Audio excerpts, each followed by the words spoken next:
वालेकुम dear seventh class.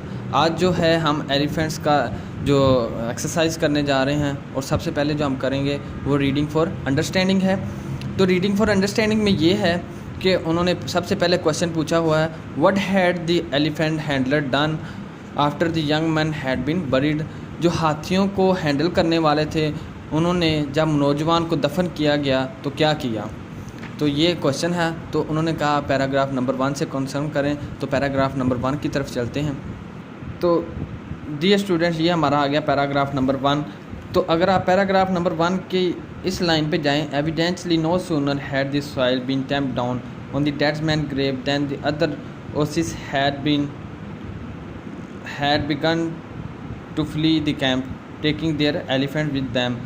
ये जो लाइन है, जब उन्होंने क्या किया कि जो दूसरे जो हाथियों को संभालने वाले हैं उन्होंने अपने हाथियों को लेकर वहाँ से भागना शुरू कर दिया। ये वाला जो आपने लाइन है ये उस लाइन का आपको यानी कि ये उन्होंने आपको आंसर बताया हुआ है कि ये वो सिचुएशन थी जब क्या हुआ कि जब उस आदमी को दफन किया गया तो दूसरे लोगों ने वहाँ से कैंप से भागना शुरू कर दिया अपने हाथियों को लेकर। पैराग्राफ क्वेश्चन नंबर 2 है, हाउ हैड शू डॉग the dead man's elephant been behaving. जो शू डॉग था उसने किस तरह से वो किस तरह से बिहेव कर रहा था। अब जो आदमी उसको संभालने वाला था यानी कि जिसका हाथी था वो जब मर गया तो शो डॉग जो हथनी थी उसने किस तरह से रिएक्ट किया, इसका उसने हमें हिंट दिया हुआ है पैराग्राफ नंबर 2। तो पैराग्राफ नंबर 2 की तरफ चलते हैं। तो जब आप पैराग्राफ नंबर 2 की इस लाइन पे आएंगे, she was restless he said and nervous frequently flapping her ears and clawing the air with the tip of her trunk. This was neither uncommon nor unexpected for the elephant is above all a creature of habit and routine। उसने इस line में ये बताया हुआ है कि जो हथनी थी वो बेताब हो रही थी और वो क्या कर रही थी, घबराई हुई थी और बार बार अपने कानों को जो है वो फड़फड़ा रही थी और जो अपनी जो सूंड है उसको हवा में जैसे खरीदते हैं वैसे उसको खरीद रही थी।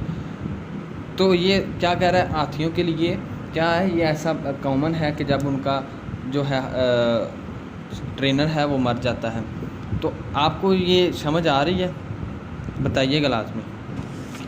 क्वेश्चन नंबर 3 है बच्चों, what had the Hasnok done to ensure that Shudok did not break free.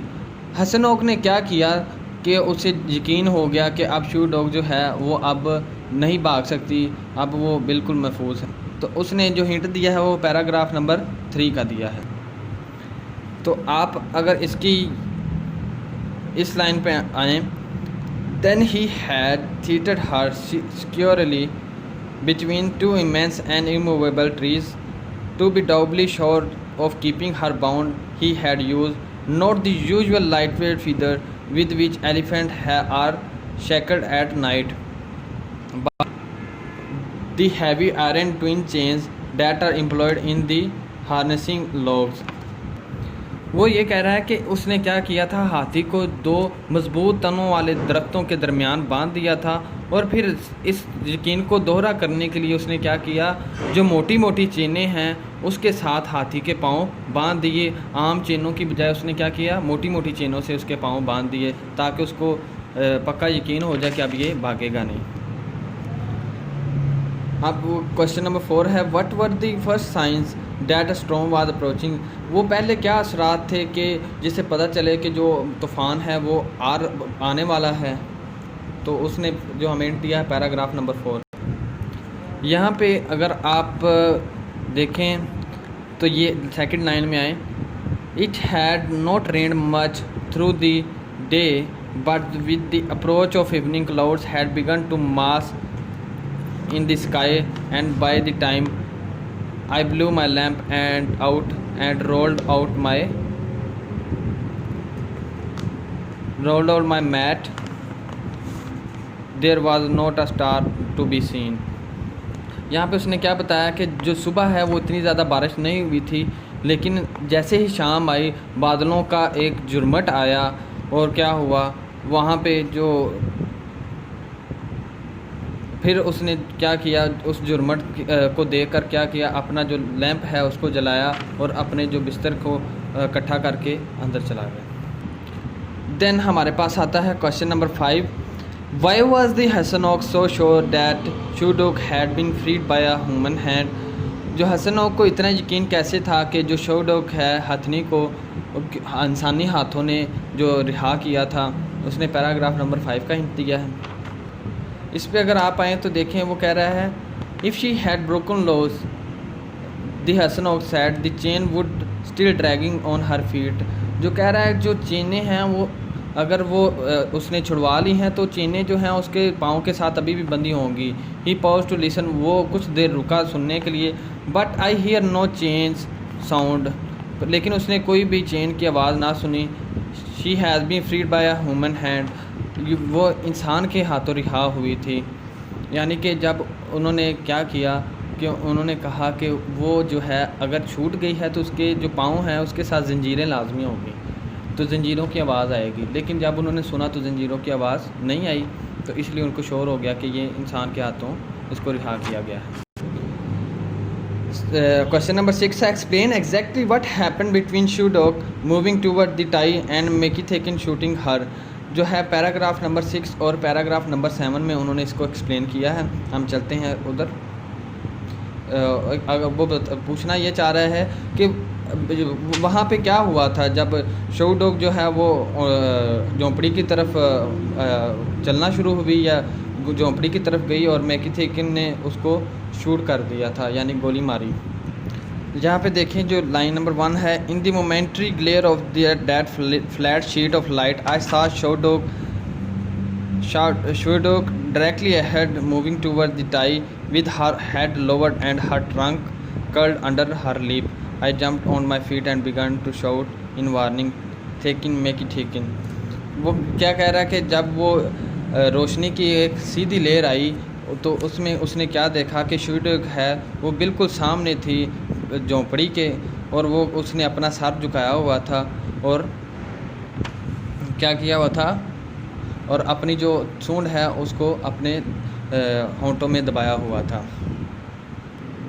और जो हमारा जो सेकंड उसने पूछा था कि मेकीथेकिन ने फायर क्या किया था, वो कह रहा है मेकीथेकिन fire just as Shudok began her charge. जैसे ही वो शूडोक हमला करने लगी थी जो मेकीथेकिन ने फायर किया, she was so close now that he could not miss. वो इतनी करीब थी कि वो निशाना मिस नहीं कर सकता था। He hit her exactly where he had aimed in her most vulnerable spot between ear and आई।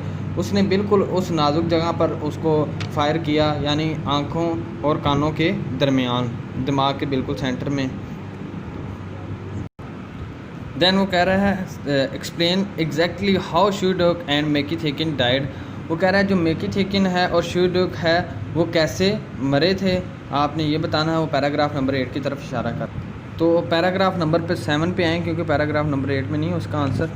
तो हम जो लास्ट जो हमारा था वहाँ से शुरू करते हैं। Mekithekin fire just as Shudok began her charge she was so close now that he could not miss. He had hit her exactly where he had aimed in her most vulnerable spot between ear and eye. उसने क्या किया जो है वो हथनी को बिल्कुल एक ऐसी नाजुक जगह पर निशाना लगाया जहाँ पे वो आँखों और कानों के दरमियान, जहाँ पे वो मिस नहीं कर सकता था। ठीक है, तो उस फायर की वजह से हथनी की मौत हुई। अब शूडोक की जो मेकीथेकिन की मौत कैसे हुई वो अब डिस्कस करते हैं। तो आप इसमें आए पैराग्राफ नंबर 7 के यहाँ पे Mekithekin was capitulated to the ground over Shudok's head. जो मेकीथेकिन है वो शूडोक के सर के सामने आ गिरा।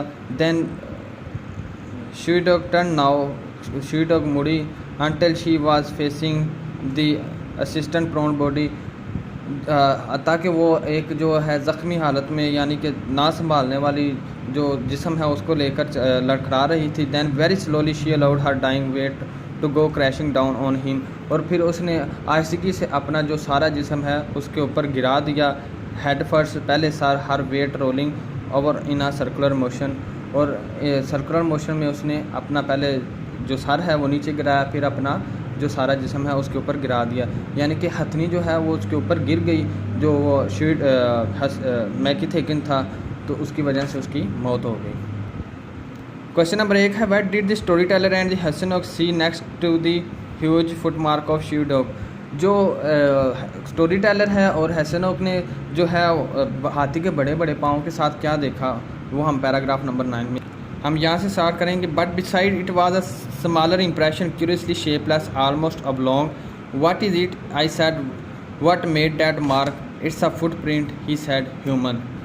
जो है वहाँ पे जो हाथी के जो पाँव थे बड़े बड़े, ठीक है, निशानदार पाँव थे, वहाँ पे एक साइड पे छोटा सा पाँव का निशान था, ठीक है, तो मुस्ततील शक्ल का। तो उसने कहा ये क्या है और ये किसने बनाया है, उसने कहा है ये पाँव का निशान है एक इंसानी। तो बच्चों ये आपका था रीड फॉर अंडरस्टैंडिंग। आपको इससे स्टोरी का भी पता चल गया होगा कि क्या हुआ है, ठीक है ना। तो फिर भी कुछ समझ ना आए तो आपने लाजमी पूछना है।